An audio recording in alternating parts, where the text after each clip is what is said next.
Hello, my friends. Now we have come to the end of our journey through Ars Poetica by Horace or Horace, isn't it? H-O-R-A-C-E, Horace. Horace. H-O-R-A-C-E, Horace.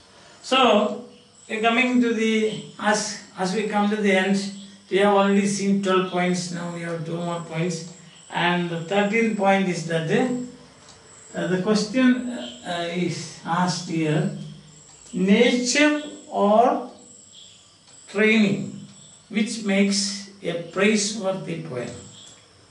So, if you want to have a praiseworthy poem, then the product comes from nature, that is talent, or from your craft or your technique, or you can say your training. Yes.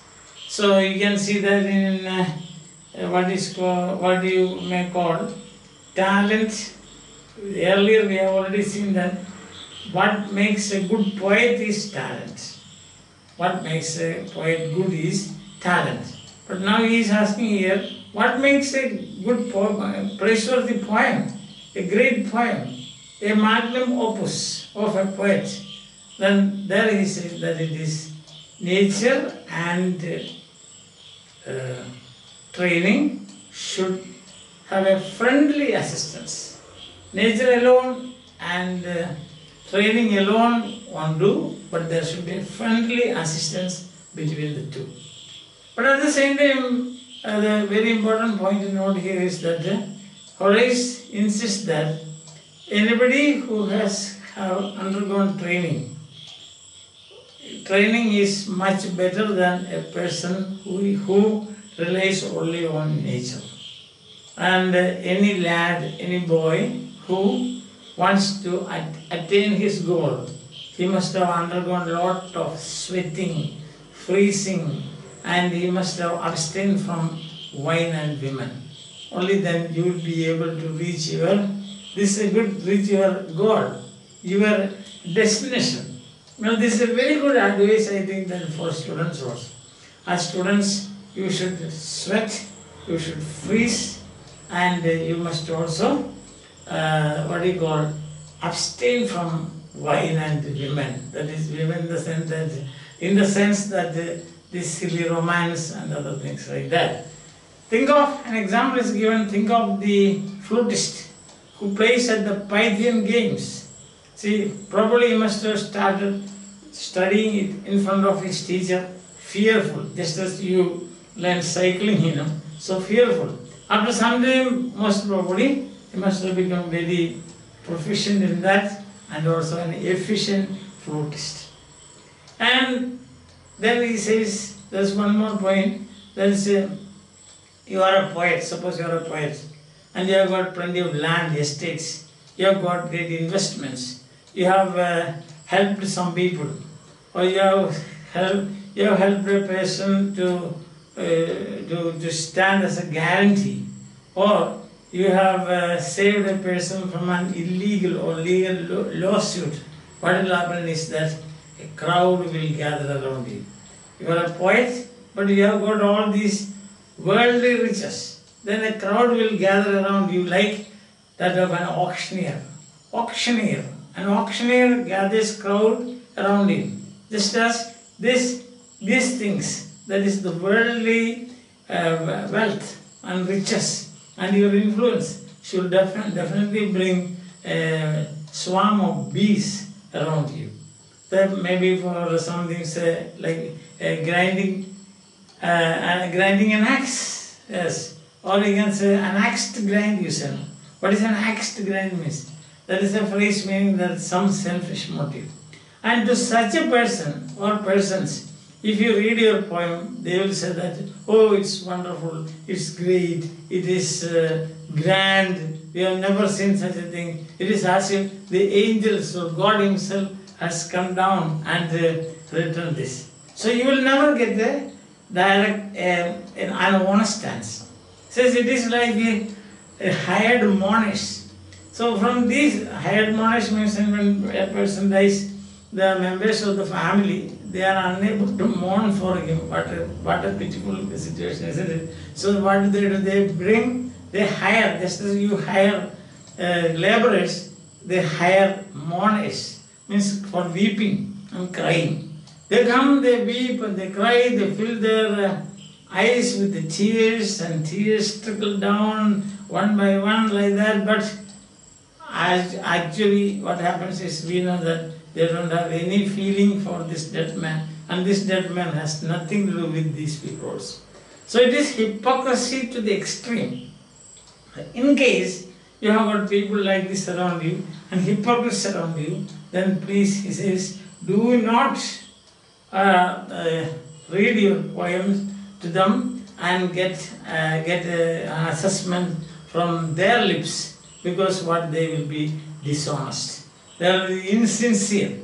So these are the two main points in this section. Section 13 discusses two main points. One, training is important. Nature and training should have a friendly assistance to each other.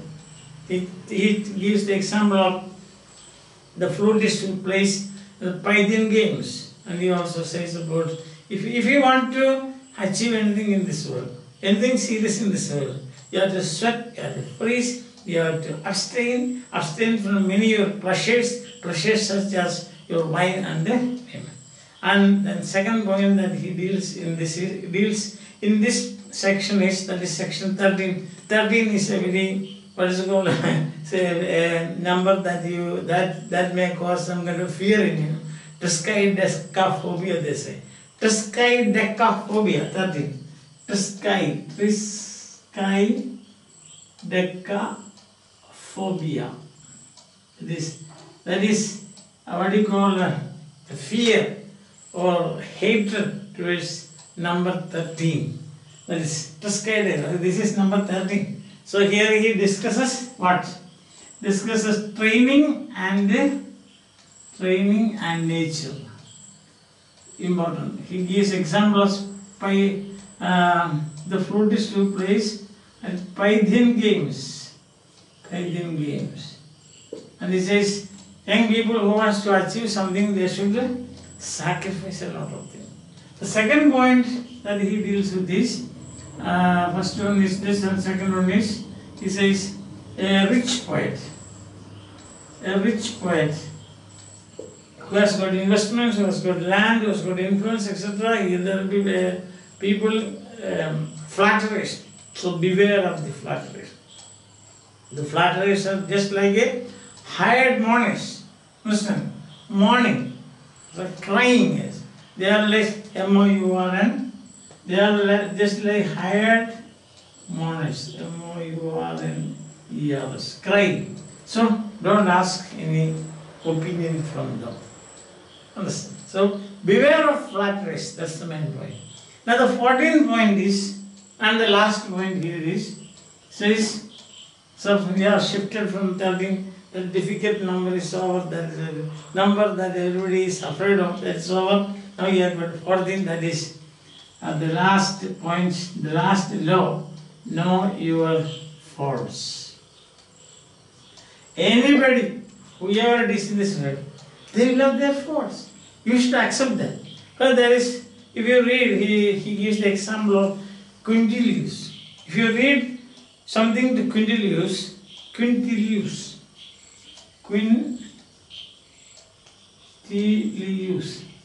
he will say like this, he will say, that's not good, change it, correct it. If it is, still it is, then you cannot correct it, beyond correction, you say delete it. And suppose you defend your faults, then he will say, then he will stop talking to you. He say, you do whatever you do. That is the attitude of Quintilius. And then he says that an honest and sensible person, if you read your poems to an honest and sensible person, he will say, oh, that part not good, delete that. Or if it is a lifeless poem, he will condemn that outright. Hey, what is this? Is it a poem? He will ask. Straight away, on your face. That is honest and sensible people. Or if there are some mistakes, he will mark it with ink. That is, smear it with black ink, that is what he says. And if something is ambiguous, he will say delete it. If something is an honest and sensible critic, or a person to whom you are reading this, and as a person who you think will assess your point, or if there is something to be explained, he will say, come on, elucidate it.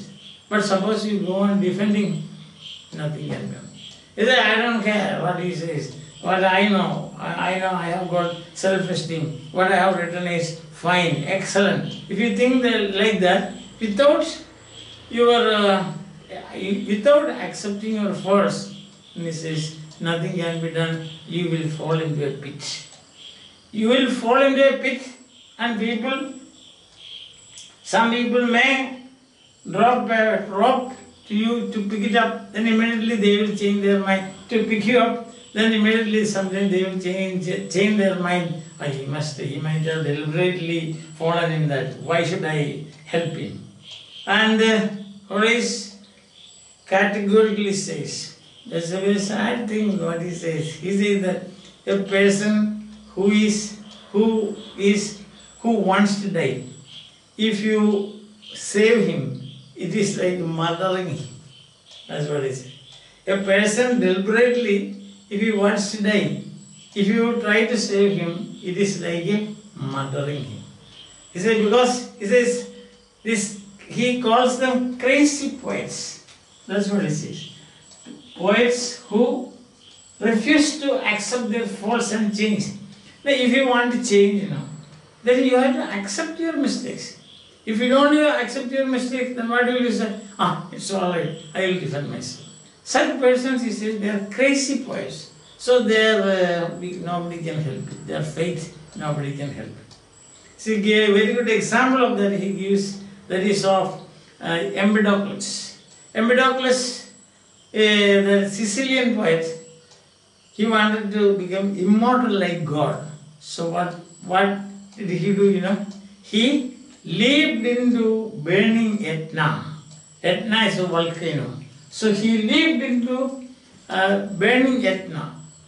His friends and those who know him told him, don't do that. If you fly up to and fall into Etna, you will be reduced to ashes. But he did not bother about that. He jumped into it, and you know what might have happened? Melted into thin air or something like that.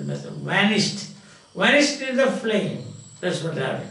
So poets who defend themselves without accepting their faults, they are like the Sicilian poet Empedocles. And Empedocles, to become immortal like the gods, he leaped into the flames of burning Etna. Etna is the volcano. This is what happened. Or he compares these crazy poets to bears. Bears who break the cage and go out. When they go out, what will happen? They will make all the people run. A bear, you can see, bearish, you have seen, no? In this share movements, bearish and bullish. When bearish, when you see a creature like that coming after you, what will you do? You will run away. A crazy poet is like a bear, he says. See, Horace is giving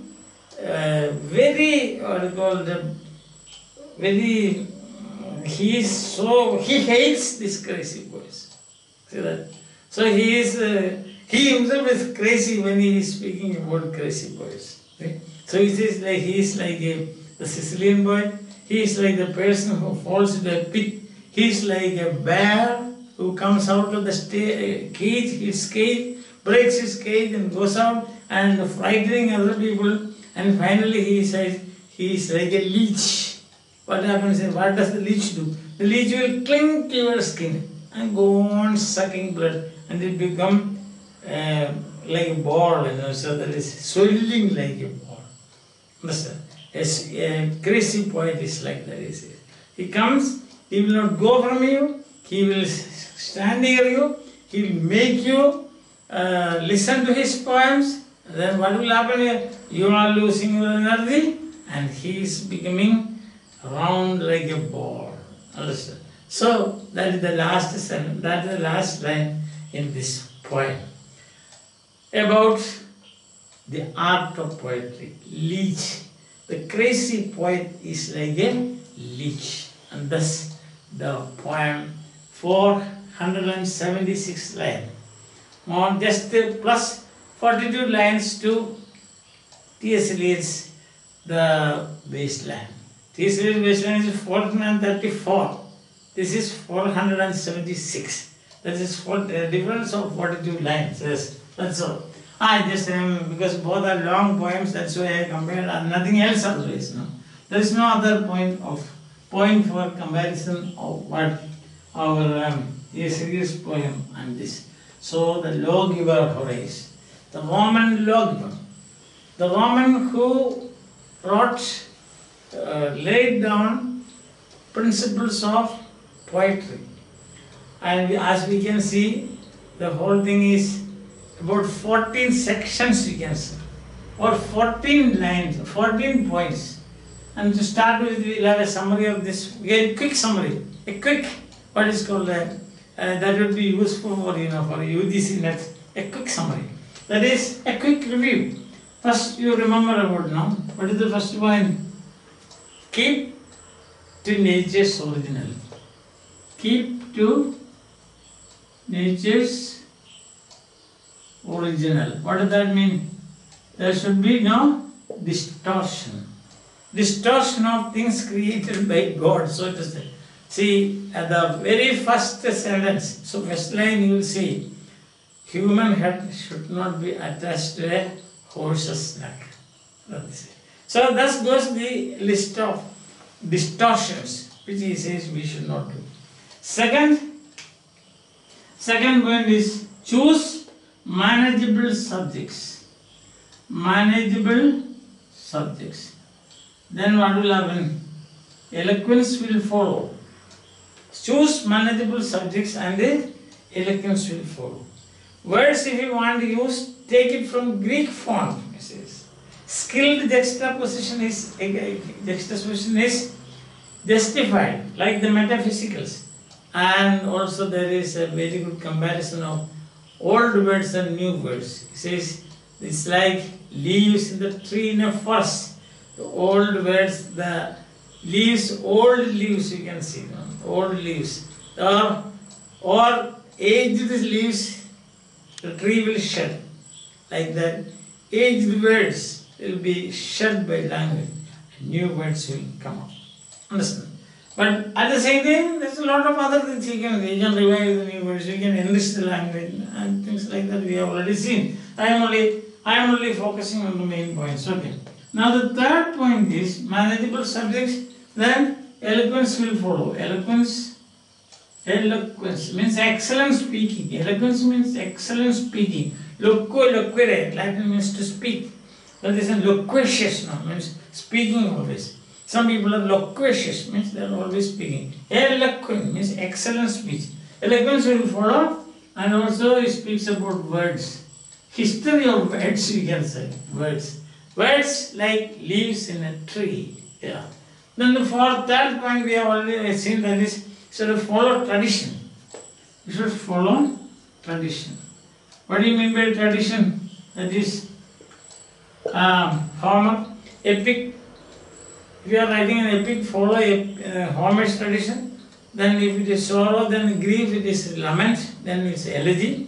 If it is a praise or glory of God, short elegy.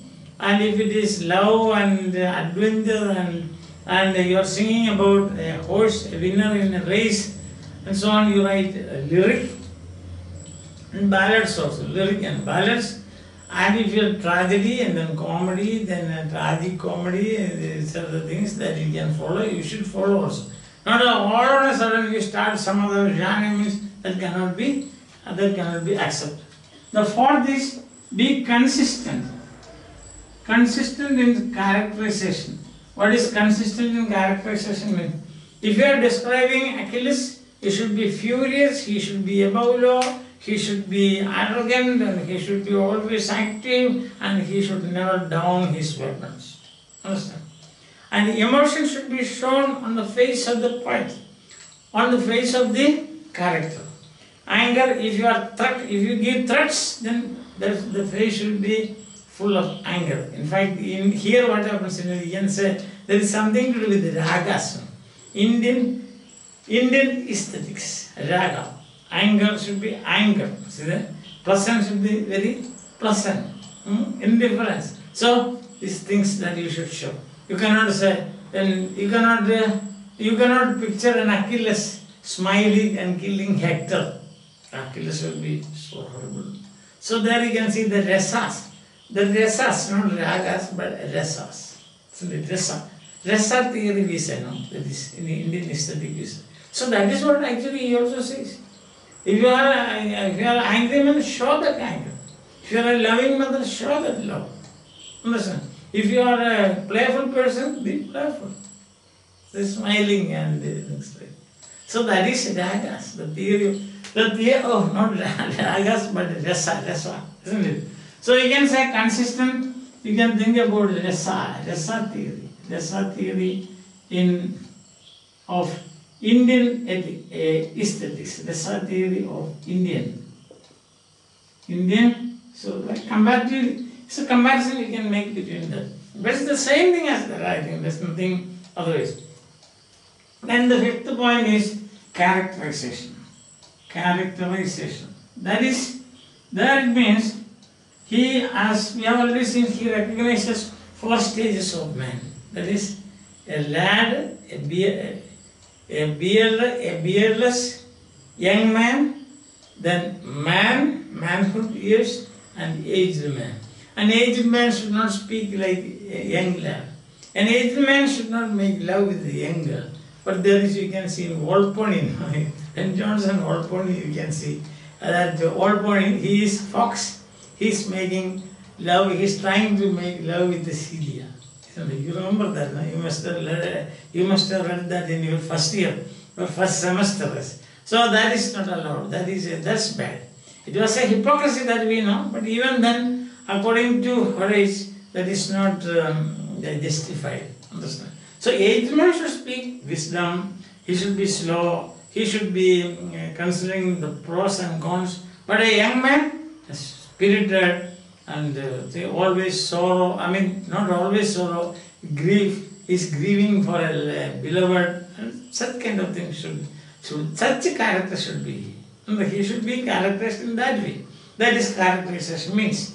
And the 6th point, we are coming halfway through, God's chorus and music. God's chorus and music. Music should be light in an aristocratic audience. Otherwise, heavy music to silence the pit. Chorus is an actor. Chorus should be an actor, an integral part of the play, and the chorus should side with or support the good characters and also give guidance and advice to the bad characters. That's what it is. And they use machina. That is because the intervention of God. That has to be limited, not for simple minor things like that, Suppose somebody broke a cup, immediately God appears and says, what do you want? You lost your cup, so I will give you a cup. No, such things should not be done, is it? Then, on style, 7th is on style. Style here means tragedy should have a style, comedy should have a style. Then about this chorus, etc., there he makes another point, which is something we can say not directly connected with that point, the main point, that is, he says about drama should have 5 acts and only 3 characters should speak at a time. Characters should be there at a time on the stage, at the time. Because otherwise it's a crowded, no, that may be the reason. But think of Hamlet, think of Othello and great tragedies of Shakespeare, you will find half a dozen people on the stage, isn't it? Or the Spanish tragedy, as Thomas' Spanish tragedy. But I think that in Dr. Faustus we don't have a crowd like this. Because after all in Dr. Foster there is only one character, and that is Dr. Foster. And the other is small people, and what we can say, some chorus is one, and also small people like that making some comments and so on. And Mephistopheles, of course, yes. So he said that style we have, style we have already seen, God says our style. And style, that is God, we say now, the tragedy should be, it has a style, comedy has another style, lyric has another style. So according to Shannon, we can say the style has to be changed. Satire, fonts, for example, we should not use smutty and obscene language. Satire, you have to use tough words. Style, that is satire, you don't use tame words and gentle words. But that is, I think when I was explaining this point, I told him, if you bite with teeth, not bite with gums. So satire is harsh. So use harsh words. So tragedy, very elevated style. Understand? Not like comedy, playful words. That is style mean. Style doesn't mean diction here. Style means each genre has its own, each form of literature has its own way of presenting. That's it. A tragedy cannot be presented like a comedy. That's the thing. Or a tragic character should not speak like a character in comedy. That is what is meant there. Satire is harsh, and there should not be such a obscene language used or given in the mouth of fawns, etc. Understand? And eighth, you got to this point now? Keep to nature's original, no distortion, manageable subject so that eloquence will follow. Follow tradition means Buddha channel, epic, etc. Epic, elegy, short elegy, lyric, satire, tragedy, comedy, and this is tradition means. Then consistent means anger should be expressed on the angry face, isn't it? Playfulness should be shown in a comic character. That is, you can say rasas of our Indian aesthetics. Characterization means aged man should speak aged man's language. Young man should speak young man's language. Young man should express young man's expression. Then God's very small scope for God's children. Chorus, very important. Music, light music. If it is aristocratic audience, otherwise puff means, like our today's style. Style is tragedy has a style, comedy has a style. That is the type. Satire has a style, dictionary. Then halfway through we have come. Shall I write this out? Okay, fine, very good. So now we have got the 8th point. I think you are following me. That's no problem because we have already done it. This I am just summing up. If some students probably might have missed all my lectures, if you have missed it, don't worry, you will get it. I told you, the site, my site, and my site is that is English for me. If you have missed it, you can see English for me.in. This is the site. So you can get all the lectures there, all my lectures, about 250 so far now. I started this 1 year ago. So 250 lectures on grammar, on modern poetry, on reciting modern poetry, then T.S. Eliot, lyrical ballads, and now this is Horace. Next week I am going to begin Longinus. So if you have missed any of these things, and phonetics, already completed 18 lectures, now running phonology. Yes, and soon it will be, next week, after completing phonology, next week it will be morphology and then grammar. Grammar means not the grammar of in the textbooks, but what you see, traditional grammar, IC analysis, PSG. PSG means not PSC, PSG, that is phrase structure grammar, then transformational generative grammar, then government and binding, GB, not the government, your government, but the government in the grammar. So that will be following one after another. In case you miss any of my lectures, then you can, if they are useful to you, you can englishforme.in. Okay, number 8. Number 8 is about meter. Meter, that is I am. He places I am. And spondy. I am, spondy and dactyl. Dactyl, why? Because it is used by Homer in epic. This is epic measure. This is solemn. Because here you have got 1 foot 2 stressed syllable. And here you have got 1 stressed and 2 unstressed. Here you have got unstressed, unstressed and stressed. Oh, unstressed and stressed. This is the pattern of the foot. Understand? Here it is, or that is tata, leaping rhythm. I am this leaping rhythm. That is tata, tata, tata, like that. And this one spondy is very solemn. Ta, ta, ta, ta. And this one ta, ta, ta, ta, ta, ta, ta, ta. That is what it is. Then there is another one which is not mentioned here. That is trochee. T-R-O-C-H-E, trochee. That is too short. Tat, tat, tat, tat, tat. Quick moving. Understand that? So these are different rhythms. You can say according to the beat you can see now the difference, isn't it? Ta-ta. Now this one. Ta-ta. Then this one. Ta-ta-ta-ta-ta-ta-ta. And this is tat-tat-tat. Look at this. That is meter. So then this I am for marching. For solemn things, spondy. For epic, this dactyl. And he uses, and this is written in dactyl hexameter. Understand? 9th point is comparison of Romans and Greeks. Romans and the Greeks. So here is Romans are much, Greeks are much better. Tragedy originated there, comedy too. But then old comedy was banned because it went in excess. This was tried by Romans of no avail. Understand? And 10 is good poet.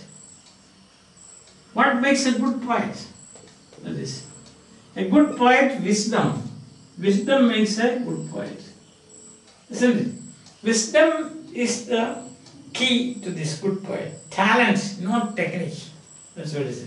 Talent is important. Talent. Not technique. Just now we saw, no? Art. What makes a praiseworthy poem? A poem that is nature and training. Nature and training. Because a good poet, training will not make him a good poet. But what makes him is the talent that it makes. You cannot teach talent to a poet. No. Talent is God given, isn't it? But we say vasana. A person has got a vasana for something. And that is this talent. So if you don't have that, you can go on training a person for 100 years, nothing will come out. As in, nothing will come of nothing. As in Lear we said, nothing comes out of nothing. That's what he says. So here, he says follow the Socratics. Socratics means wise people. So that wise people. Follow the Socratics. They are people of wisdom. And then you can see. Understand? So you can see there's a, and in that section he also says about criticism. Critics are grindstones. Himself he says, I am not a grain poet, I am a grindstone. Wetting the steel, but I don't cut. That is what he says. I don't cut, I just wet the steel. This is. And the 11th point we have seen, one of the most important points yesterday, is in our last lecture, that is utile et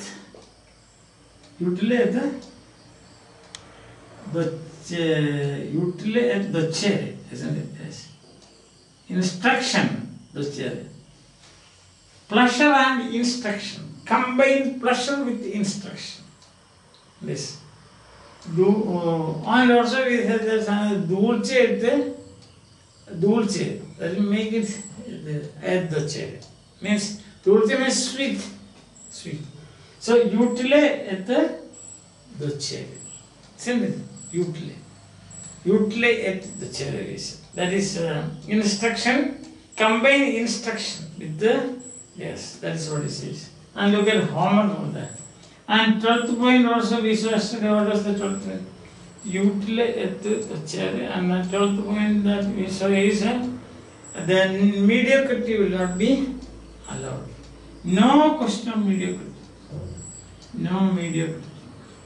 You have to attain the height, the pinnacle. That is it. And he speaks about Orpheus music.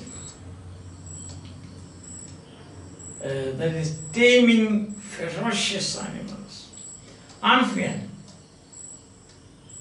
moving stones to build Thebes. This is Amphion. Tetius, giving energy and euphoria to the Spartan forces, ready to fight. So that is, he says that it is. And Homer, the great, they are all the great epic poet. They are all, but we must say, they stood at the pinnacle, at the zenith. A poet should be like that. Understand? Poet should be like that. And for 13, yes, now we had nature and training. The importance of nature and training. Yes. Utile et dulce, sorry, the chair. This I made a mistake here, not here. Utile et dulce, that is the thing, dulce, that means delicious, pleasure. Yes, teaching, utile means utility. Combine pleasure with the utility. It should be helpful to your life. Nature and training, just now we saw. So both should be friends, and you have to sacrifice a lot of things if you want to become great. Very good advice to students, yes. And then you can wait. No? Don't go for 60,000 rupees mobile and play with it and waste your time. And spend all the time in theatre, spend all your time in canteen and talking and gossiping with your friends. And so that don't spend all your time going around what we call trips and other things like that. Now this is the time for construction. After that, if you want, you can destroy it. Not now. Without constructing, how can you destroy things? So this is time for construction. So keep this in mind. Freezing, sweating, abstaining from wine and women. That's what Horace says. And finally, you have the 14th point. That is know your faults. Know your faults. Accept them and change them. If you defend, you will be, I will change the color of the ink. If you defend, then what will happen? Because it is very important, and that's why I am changing. You will be a crazy poet. A crazy poet. Doing a lot of harm to society. Like a bear out of his cage, like a leech sucking the blood, your blood. Like Empedocles committing suicide, so to say, for fame. Empedocles. See that? And therefore, beware. And of course, it says, beware of flatterers. Beware of flatterers. They are like hired mourners. Listen. So now it's clear to you? Yes? It's very interesting. No? Very interesting, really.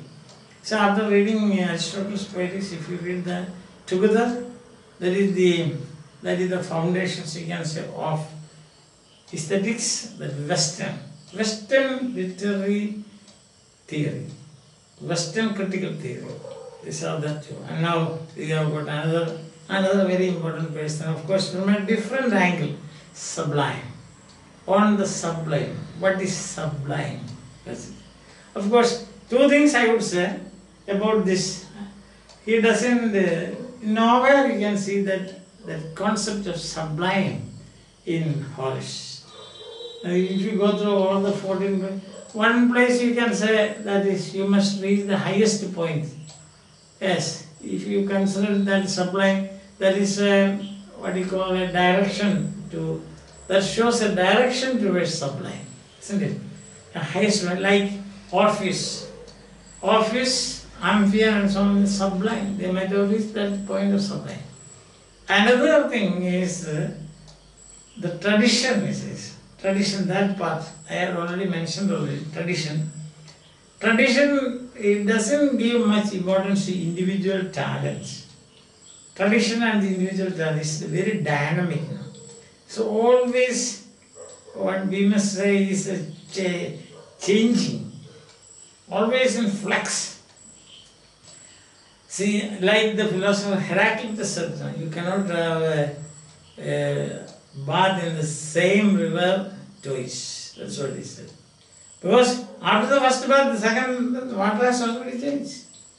In the same way, in traditional individual talent, he says, it's a very, very dynamic concept now. Present is directed by the past. So far it is over. That is about tradition, he says, follow tradition, he says. Follow tradition, the third point. Follow tradition. So, the present is directed by the past. But there is, the next half is, past is altered by the present. That's the thing. So, it means, there's a mutual, the influence is mutually complementary, we can say. No? Yes. One is directing, the other is changing. So that a new tradition comes up. That is a very dynamic concept.